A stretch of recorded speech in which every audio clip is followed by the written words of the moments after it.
Asalaamu calaykum magacaygu waa Falastiin Khaliif Biifeeye oo joogta magaalada Muqdisho haddii aragtaydan ka dhiibta mowduuca run ahaantii cashuurta iibka ee dowladda Soomaaliya ay ku soo rogtay shacabka Soomaaliyeed waxaan u arkaa mid aan ku habboonin isla markaana waqtigeedii aan la joogin waayo dalku ma lahan lacag u gaar ah oo markaasi dadka shacabka ay ku adeegtaan cashuurta iibka ee markaasi ka go'aysa shacabkana waxay ku noqonaysaa culays weyn geesta kale waxaan arkaynaa in habraacii canshuurta haddaba uu khilaaf ka taagan yahay taas oo keeni karta in qaadista canshuurta qudheeda ay ka dhalato is-afgaranwaa shacabkii ayaa dhankooda iyaguna ku qanacsaneen in canshuurta iibka ee markaasi laga qaadayo ayna ahayn mid ayaga markaasi ku habboon waxaana habboonaan lahayd in halka canshuurta laga qaadayo loo bedelo qaab kale oo canshuurta lagu qaadi karo maxaa yeelay ganacsatada Soomaaliyeed waxaa laga qaadaa canshuur tanina waxa ay ku noqonaysaa mid kale oo dulsaar ah magacaygu waa Maxamed Awal Axmed oo jooga magaalada Garowe haddaan aragtiyada ka dhiibto barnaamijka dooda ee galabta waxay ila tahay nidaamka cashuuraha Soomaaliya dowladda soo rogtay runtii waxaan u arkaa nidaam muhiim ah oo wanaagsan isla mar ahaantaasna dadka Soomaaliya ama magaalada Muqdisho waliba siiba ay aad u taabanayso runtii bogaadin mudan wax weyn la taraya maadaama meesha hadda laga saaray nidaamkii ahaa in shirkadaha gaarka loo leeyahay mashaariicaha qayb loo xiro islaantaasna dekada iyo aeroboortka dib weyn ay ku qabeen runtiina arrin aad bogaadin mudan inkastoo cashuurta Soomaaliya laga qaado ay aad u yartay haddana waxaad moodaaba intaasba inaan ummadda wax loogu qaban waad moodo in dalkii Soomaaliya ee maanta wanaagsanaa in wadamada kale ee Afrika ay ka hormareen dhinaca wadooyinka amniga iyo dhaqaalaha iyo istiraatiijiyada intaba haddana aad moodo in cashuurtii ay dadka madaxda Soomaalidu hab ahaatay kan ugu yar iyo kan ugu hooseeya iyo kan ugu sareeya ay ka macaashaan isnaantaasna fuqo ka dhistaan dibadaha magacaygu waa Cabdinaasir Sheekh Maxamed Ciire oo ka soo hadlay magaalada Muqdisho haddaan aragtay gareed barnaamijka dooda Jimcaha maanta oo ku saabsan iibka canshuurta ee dowladda Soomaaliya soo rogtay horta runtii wax badan ku jira halkaas marka dadka Soomaaliyeed canshuur ma diidana laakiin caqabada ugu weyn ay ka jirta waxay tahay xilliga la joogo oo wadanka ay ka jirto shaqo la'aan baahsan oo dhalinyarada ay cabanayso oo iyadoo caqabad aad u taagan oo dowladda ay shaqo abuur inay samayso ama ay soo celiso warshadihii yar ay ku guuldareysatay caqabada labaadna waxay tahay in magaalada Muqdisho kaliya ay dowladdu canshuur saarto oo mar walba ku soo rogto ayadoo aan ognahay in dekadaha dalka ka jira iyo ganacsiyada magaalooyinka waaweyn ee dalkana aysan dowladdu aysan wax ka samayn karin marka waa nasiib darro in canshuur laga qaado reer Muqdisho loo qaybiyo gobolada marka waxaan leeyahay dowladda Soomaaliya waa inay la timaado qorshe lagu midaynayo dowladda goboleedyada hoos yimaada federaalka si canshuurta dalka loo mideeyo wax la wada leeyahay loo qaybsado laakiin maalin walba dadka reer Muqdisho canshuur lagu kordhiyo kadibna loo diro maamul goboleedyada waa nasiib darro dadka Muqdisho ma qabato ayaan leeyahay marka waxaan leeyahay isbedel ha yimaado oo wax loo simeeyo amba canshuur loo simeeyo dowladda oo qaado inta heshiis laga gaarayana canshuurtan hal la joojiyo ayaan leeyahay aad baad u mahadsantiin BBC عليكم ورحمة الله وبركاته مقعيقو عبد الرحمن waxaan kamid ahay ganacsatada suuqa Bakaaraha waxaan rabaa laba su'aalood inaan weydiiyo shakhsiga ka socda wasaaradda maaliyadda mid waxay tahay haddii 5%gaas dowladdu ay sheegtay in laga qaadayo dadka ganacsatada ah qofka marjantigiisa lacagta ku dhacday haddii lacagtaas 5% wax ka badan laga jarto xaggan u tixraacaya xaggan xafiiskan tagi karaa oo aan يعني كلا حساب تمال لا تقدر اللي قاضي سؤال شلوات سوحيت هاي قف كجنع صداها الجملة ذي إيبي مكواجب تلعتاس 5% أو جنع صدق كل مرة كيبينا عرفت ما دام جملة أوجو مش قف كستو واحد إيبي على عطل غير هو مثل قوة فارغة كذا الجملة سؤال ذيك تغير على عطاس معناها قف كستو إيب سمي ما غير هو بس waxaa laga rabaa qof kasta oo tafaariiq iibiyo ku jumlad laga maro macnaha maadaama margin to margin aan laga jarin marka aad ma santiin magacaygu waa nimcaan jaamac maxamed oo jooga magaalada burco dowladda Soomaaliya oo dhawaan cashuurta iibka badeecadaha ku soo rogtay runtii waxaan arkaa talaabo ay ku saxsan tahay dowladdu waayo cashuurtu waa talaga bixinaya askariga amniga suganaya mushaharkiisa waana cashuur bixiya wax lagu qabanayo waxaan leeyahay ganacsatada iyagu talaabada dowladda ka diidan waa in ay u hoggaansamaan awaamirta dowladda oo iska bixiyaan cashuurta maadaama cashuurta lagu soo rogo ay ahayd mid culays badan ku keenaysa ganacsatada oo ay tahay 5% waxaase dowladda qudheeda looga baahan inay wax ka qabato qaab shirkadaha iyo qaabka loo qaado dakhliga dowladda soo gala taasi oo harta cabashada ugu badan ay ka jirto waxaana looga baahan yahay dowladda inaan cashuur bixiyaha iyo wasaaradda maaliyadda aanan waxba u dhaxaynin waad mahadsantiin BBC adoon mahadsanyiin kuwaas waxaan qaar ka mid ah dhageystayaasheena oo aragtida noo soo mariyay bartaanu ku leenahay Facebook wasiir bal waa qaybta dhammaan ku weydiin doonaa su'aalaha uu qabo ganacsatadaha suuqa bakaaraha ka ganacsada labadiisa su'aalada gaarka balse si guud dowladda halkay ku wareegayso oo ay ganacsataduna qabto dabcan dhageystayaasha badankooduna soo jeediyeen mideynta cashuurta laga qaadayo gobolada iyo dekedaha oo kale arrintaa maxay idinka qorshaa ma waxaa rabtaan idinku reer muqdisho oo keliya inaa u talisaan oo cashuurtaan aad mahadsantahay cabdiraxmaan waa arrintaas waa doo jirta dowladda soomaaliyana ay dadaal badan ka bixisay waxaan ku dadaalnay in dekedaha la mideeyo waxayna ka mid ahayd shuruudihii iyo qorshayaashii socday barnaamijkii deyn cafinta geed socodka deyn cafinta waxyaabo aan ku guulaysanay iyo waxyaabo weli wax nooga dhiman yihiin oo qabyo ah ayaa jira waxaan ku guulaysanay tusaale ahaan in waxyaabaha technically qaabka loo wada shaqeynayo oo dakhliyada ay la mideeyo waxaan noo dhiman oo keliya inaan dekedaha rate tacriifada aan mideyno kismaayo waa tagnay anigaa tegay personally oo la ii diray oo madaxweynaha iyo wasiirka maaliyadda iyo la soo fariistay halkaana waa yimaadeen si fiican ayaan isula afgaranay waxaan ka hirgelinaynaa nidaam la yidhaahdo samkas oo asagoo lagu wada qaadayo canshuurta oo tacriifada iyo raydkeedana la midaynayo aad waxay uga cabteen maaragtay in aysan muqdisho la mid noqon karin hase yeeshee waa dood dheer arrintaas meel fiican ayay maraysaa waxaan ganacsadahaas kale u sheegayaa inkastoo oo ay ganacsatadu mar walba ku doodaan dekeda kismaayo iyo wax badan u wareegayaan haddana markii reality loo eego wax u wareega ma jiraan oo dekeda kismaayo aad bayba culaysyo kale u haystaan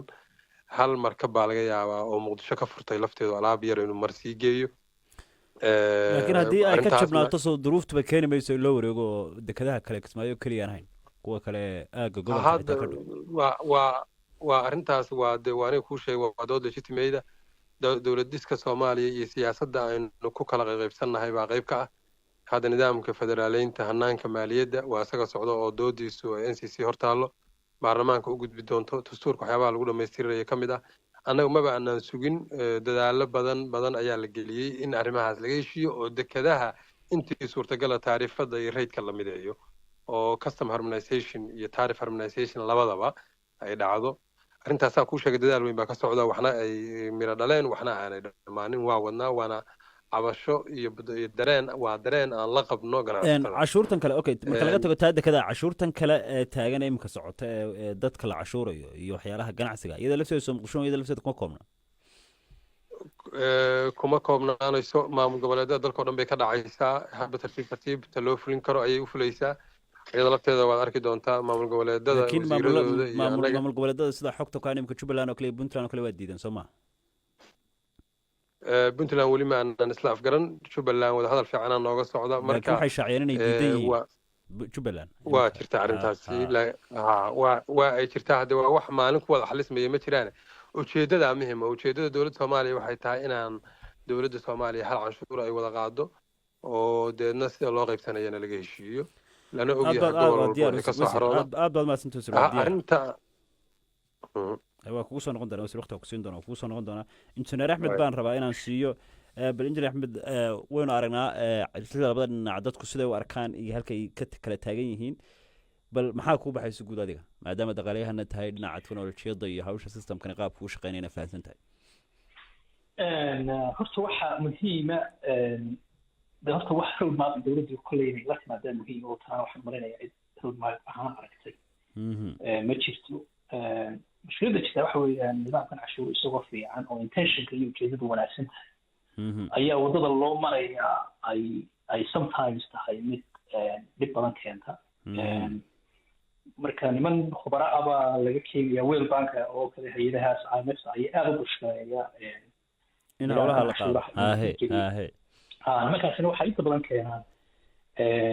dad expert oo laga yaabo in iyagu xataa lacagta bixiyeen oo ay kharashaadka iyo mataqaana mushaharkooda bixiyeen oo lacag badan qaadanaya dadkaasina waxa weeyaan qayb bay ka noqonayaan approachkii top down-ka ahaa mid aan dadka waxba laga weydiinin oo lala tashanin marka inta badanna runtii failure bay keentaa marka arrimahan doonaya runtii inaan yara si gaar u yar hadlo waxaa kamid ah xagga adeegyadan matalan kaba soo qaad isgaarsiinta oo kale wasiirku wuxuu sheegay in 5% laga qaadi doono runtii waxa weeyaan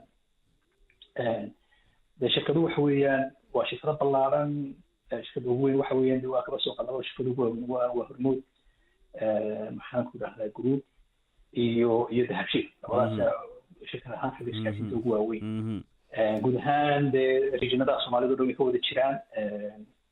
mid kastaaba nidaamkeeda iyo waxay adopt garaysay dawladda ka jirta meesha nidaamkii cashuuraheeda iyo wixii ayay si gaar ah ula shaqeysaa marka saameynta taasi sidee bay dawladdu ula shaqeyn kartaa dawladda muqdisho markaa federaalku sidee bay ula shaqeyn kartaa matalan kaba soo qaad golis oo kale oo Puntland ma garanaysaa ka dhisan nidaam ka dhisan oo cashuurteedii iyo qofka mataqaanaa cashuur bixiyaha ahi laga yaabo inuu sito sim card ama telefonka soo qaado golis oo kale sito sidee bay u noqonaysaa waayo haddii aan arrimaha aad si fiican loo eegin waxa dhacaysa in culaysku ku dhaco shirkadiisa gaarsiinta oo iyaguna ay noqoto inay jeedadooda ka bixiyaan 5% kaas waayo qofkii ma saari karaan waxaa laga yaabaa inaanay oranin inay yidhahdaan already waanu bixinayn oo waxaa dee kolley aan ka warhayaa shirkado waaweyn oo Telesom ka mid tahay oo kale dee way siisaa cashuurta way bixisaa Somaliland way siisaa marka waxa weeyaan haddii 5% la yidhahdo ha la saaro Hormuud Group guud ahaan ha la wada saaro qofka dee adeegii isticmaalaya ee jooga qolco Somaliland jooga dee waxay noqonaysaa in ay adkaato shirkadii inay cashuur ka hesho oo qofka lacag laga soo jaro iyadoo shirkadda ka bixinaysa bal marka taa laga yimaado dhanka systemka kale bal in systemada noocaas teknolojiyadeed maadaama dhanka teknolojiyadana ta in cashuur lagu qaado iyada lafteedu bal waa sidee hab noocee waxa weeyaan systemku waxa weeyaan waxaa jira waxa la yidhaahdo call accounting system oo transaction kan dhacaya qofku marka uu hadlayo markuu bilaabmo ilaa markuu dhammaaday shirkadaha isgaarsiinta way hayaan recordki way hayaan hadday hadal noqoto iyo hadday dee data noqoto oo internetkii iyo wax oo dhan ay noqoto marka technology isbedelay wax badan imika WhatsApp baa lagu wada hadlayaa xaggii revenue iyo dakhliga kasoo gelayay hadalkuu yaraaday isgaarsiinta uu yaraaday marka waxa weeyaan marka shirkad kastaana way leedahay marka nidaamkani bal dhanka musuqa aad looga cabto bal muxuu faa'iido ka leeyahay horta efficiency uu leeyahay oo digitalka markay noqoto faa'iidooyinka uu leeyahay wixii in la digitize gareeyo tax collectionkii wayna fududaanaysaa faa'iidooyin fara badan buu leeyahay oo xaggii waxa fududaanaya collectionka koskii geli lahaa ururinta dakhliga la ururinayo wuu yaraanayaa oo Somaliland kale waxaan aad uga warhayaa runtii waa areeyooyinka ay aad ugu guuleysteen inay digitize gareeyaan xagga tax collectionka oo maxaan ku dhahdaa qofku marka uu alaab uga soo degto dekeda ama marka uu bixinayo sales tax bixinayo income tax bixinayo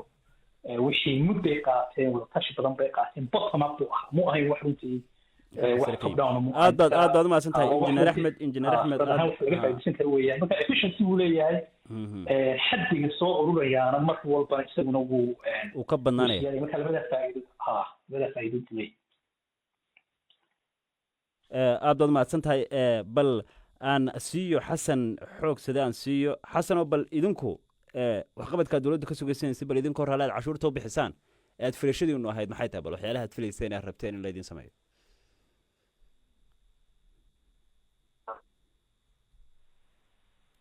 marka ay marayso cabashooyinka hadda cusub oo taagan iyo dadku dareenka hadda ay qabaan laba arrimooda kulansanaya dadku wax soo saarkoodu uu hooseeya waxay ku sugan yihiin duruufo ay tahay yani in loogu dhifiyo oo wasaaradda maaliyadda ay si khaasa uga warqabto wax soo saarka iyo macaashka ganacsatadu ay helaysaa waa mid aada iyo aada u hooseeya sababtoo ah wax soo saarka guud ayaa wuxuu iska yahay sanadku ma ahan sanadkii wax soo saaridda ama faa'iidada ma ahan maadaama sidaas ay jirto marka canshuur midda ugu yar haddii la keeno isla markiiba way taabanaysaa dadka sida qodaxdii u mudaysaa marka arrimahaasu waa arrimo u baahan wasaaraddu inay dadka aada ugu dhawaato rugta ganacsiga u yeerto ganacsatada u yeerto wada tashadaan niqaash badan ay ka sameeyaan arrinta tashi badan ay ka sameeyaan waxa hoose oo jira oo dadka xanuunayana ay si hoose oo aan saxaafadda iyo sidaan aan ahayn ay uga arrinsadaan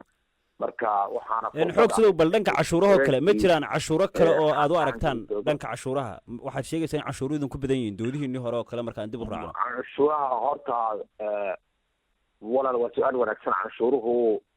hadda waaba lasoo sheegay oo canshuur la-aan oo dawlad la-aan oo canshuurta tu hakanaysaa maahan dawladduna wax kale oo ay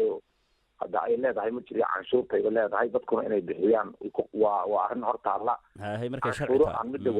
wasaaraddan hadda ahayn oo badanaa jira canshuurtii gobolka jirta canshuuro badan baa jira waxyaala badan aa la qaadaa servicea la qaadaa marka waxaasoo dhan waxay u baahan marka dhawaan dawladda kale in la midaynayo soo sheegto khasnada dawladda keliya wax ku dhacayaan marka bal idinka sidaa u arkayseen fariinta iyadoo cashuuro kala duwan dhinacyo kala duwan ka qaadayeen fariinta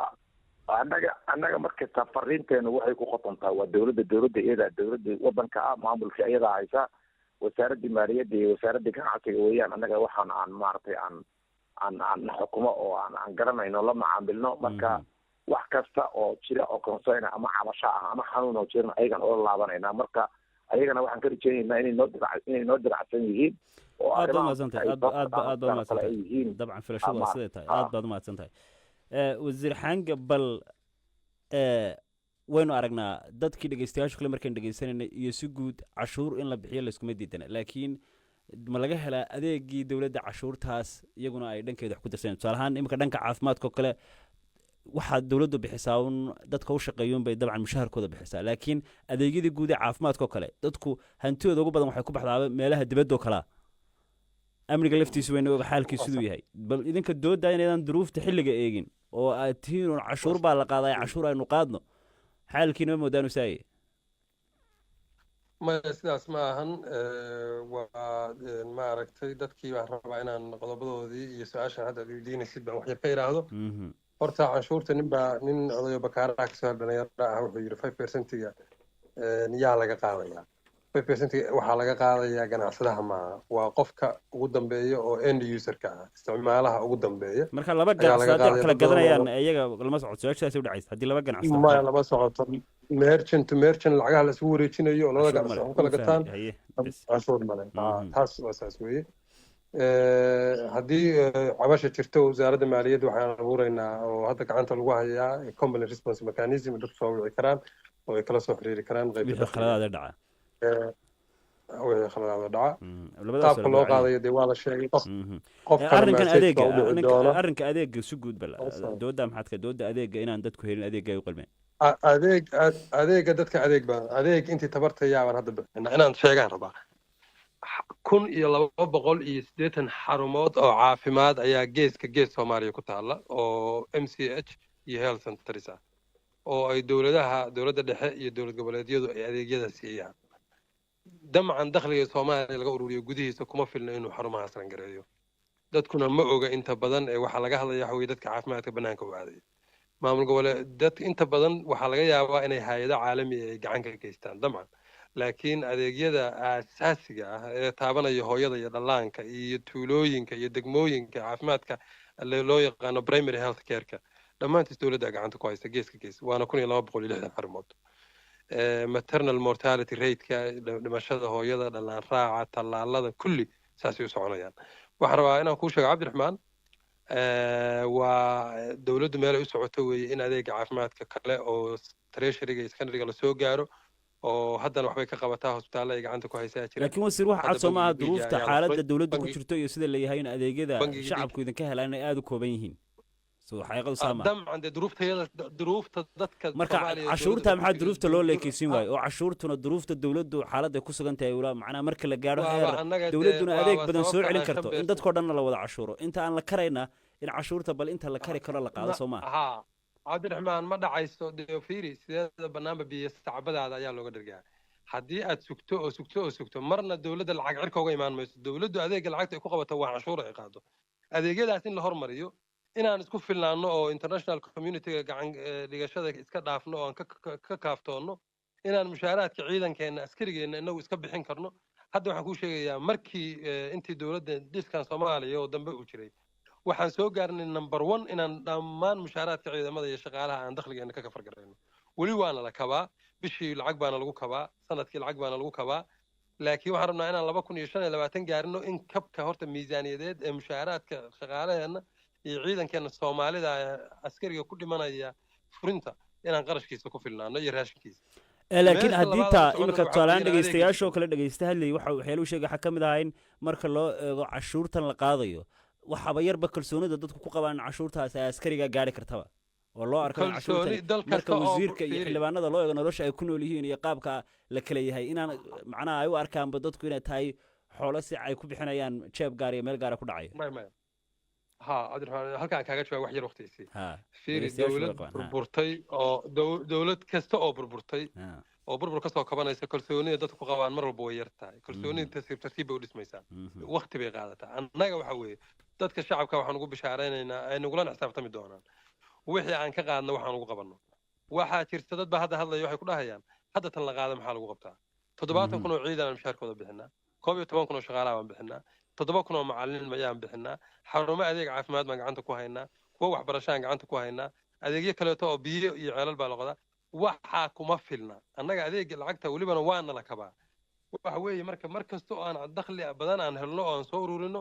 waa mar kasta oo aan adeegga dowladda ay dadka shacabka u qabanayso hadda ganacsatada waa ugu muhiimsan ganacsiga waxaa socda sidaan kuu sheegay sidee loo heli karaa wax soo saarka dalka loo xoojin karaa oo maalgashi caalami loogu heli karaa sidee ganacsatada iyo dowladdu awal kala fogaa cabdiraxmaanow waxaad ogtahay dowladdii soomaaliya hore waxay ahayd dowlad soshiyaalista ah ganacsigu ma jirin dowladdu gacanta ugu jiray markii aan burburnayna dowladdu ma jirin ganacsigaa jiray hadda waxaa la marayaa dowladdii iyo ganacsigii marka see wax isugu darnaa halkaana soo gaaray waxaaba rabnaaba wax kasta oo dowladdu la in badan oo ka mid inaan ganacsatada ku wareejino oo ayagu ay korontada rangareeyaan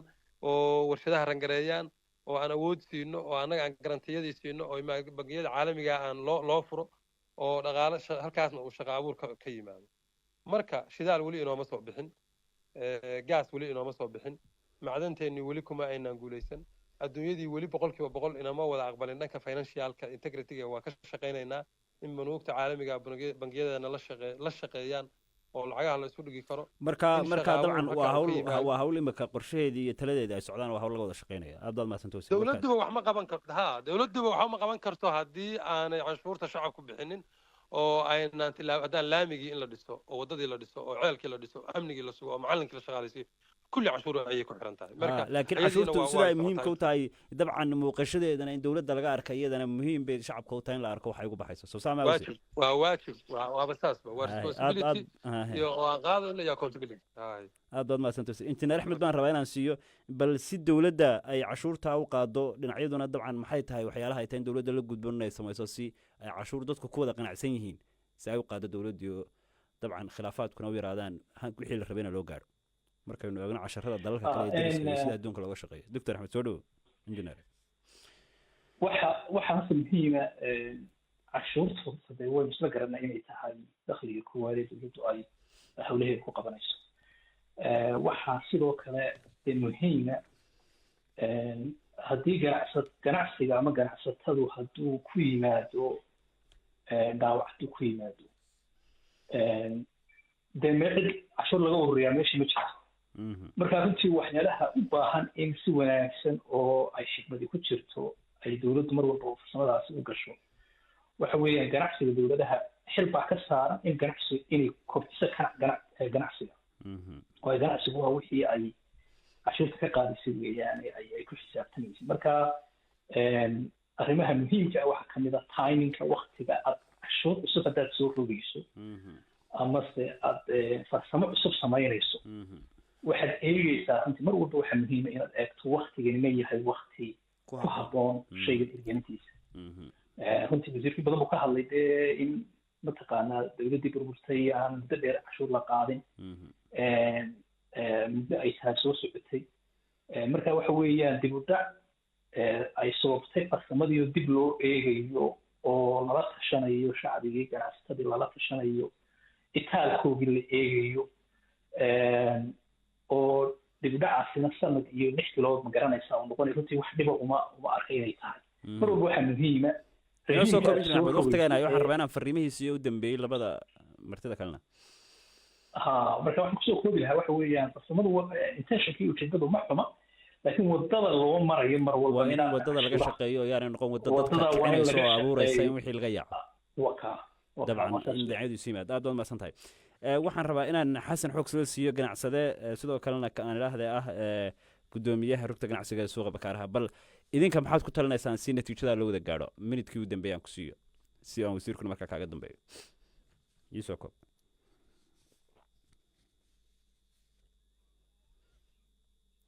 xasan cabdi axmed xogside waxa uu egtahay in khadka uu ka go'ay wasiir xangaan rabaa inaan siiyo wasiir bal ku soo dhawow labadii minid ugu dambeeyay baynu haysanaa balaado inoo soo koobaya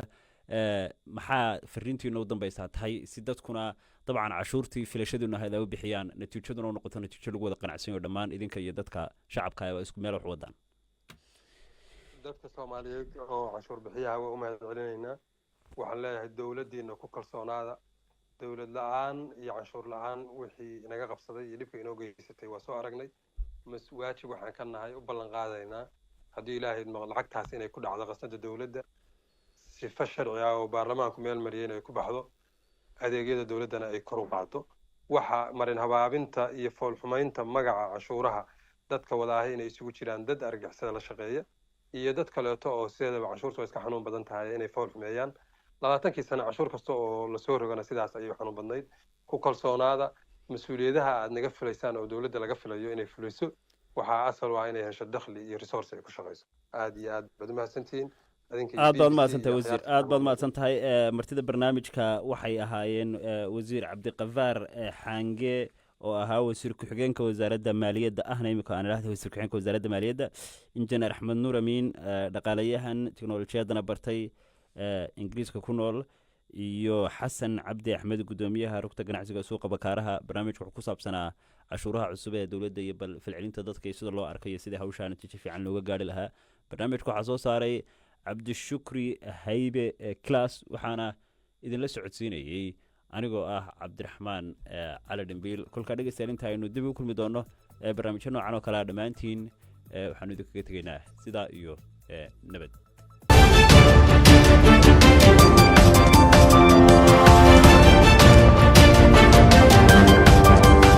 Audio Jungle.